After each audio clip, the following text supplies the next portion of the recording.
முல்லை நகர் போதனை செய்கிற திருச்சபை மக்கள்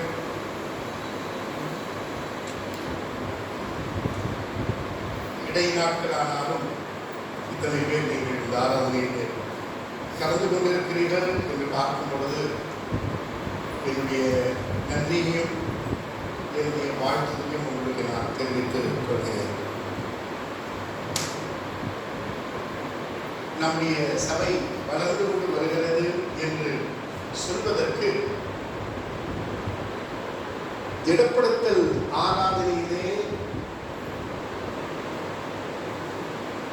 திடப்படுத்தல் எடுக்கின்ற பிள்ளைகளுடைய எண்ணிக்கை நமக்கு ஒரு அடையாளமாக இருக்கிறது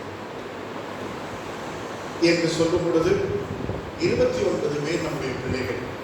அவர்களை நீங்கள் ஆயத்தப்படுத்தி கிறிஸ்துவுடைய விசுவாசத்திலே பெற்றோர்கள் அவர்களை வளர்த்திருக்கிறார்கள். இன்றைய நாளிலே திருச்சபையிலே அவர்களை திருநிலைப்படுத்தி கிறிஸ்துவை தன்னுடைய சொந்த ரட்சகராக ஏற்றுக்கொள்கிறோம் என்று சொல்கின்ற அளவுக்கு அவர்கள் தங்களை ஒப்புவிக்க அர்ப்பணிக்க வந்திருக்கிறார்கள். நம்முடைய பிள்ளைகள் எவ்வளவு அருமையான ஒரு காரியம். பெற்றோரை நான் பாராட்டுகிறேன். எதிர்காலத்திலே நீங்கள் எல்லாரும் திருச்சபை தலைவர்களாக நீங்கள் இருக்க போகிறீர்கள். நல்ல ஒரு அடித்தளத்திலே கிறிஸ்தவ விசுவாசத்திலே நீங்கள் வளர்க்கப்படவும் கிறிஸ்தவ ஒழுக்கத்திலே நீங்கள் வளரவும் கடவுள் உங்களுக்கு செய்து வருகிற கடவுளுக்கு நான் நன்றி செலுத்துகிறேன்.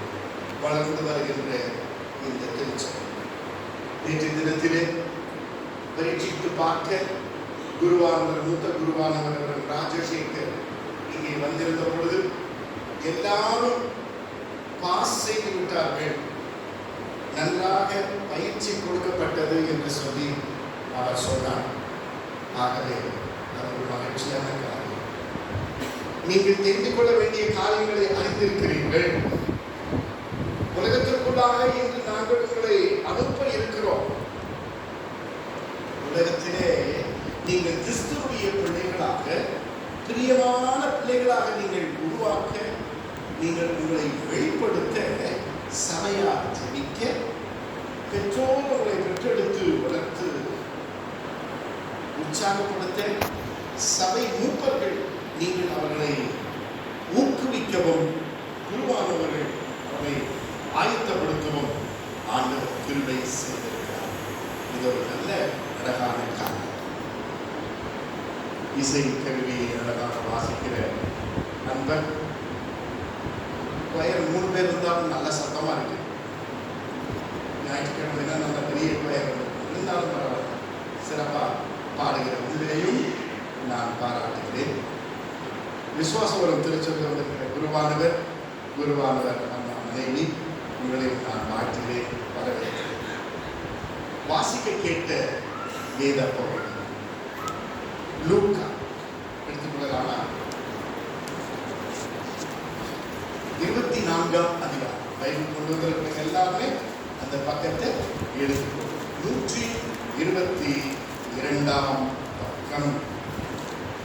இன்றைக்கு 3 வசனங்களை மையமாக வைத்து ஒரு தியானம். இந்த வேதத்திலே இப்படிப்பட்ட ஒரு முக்கியமான ஒரு பகுதி எங்குமே பார்க்க முடியாது.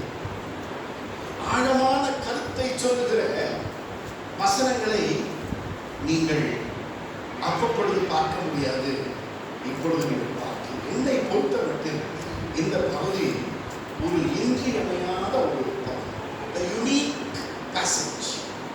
எப்படி நம்ம பார்க்கிறோம்? இந்த சம்பவம் நமக்கு தெரிகிறது இல்லையா? இயேசு கிறிஸ்துவை சிலுவையில் அடைந்த பிறகு சீஷர்கள்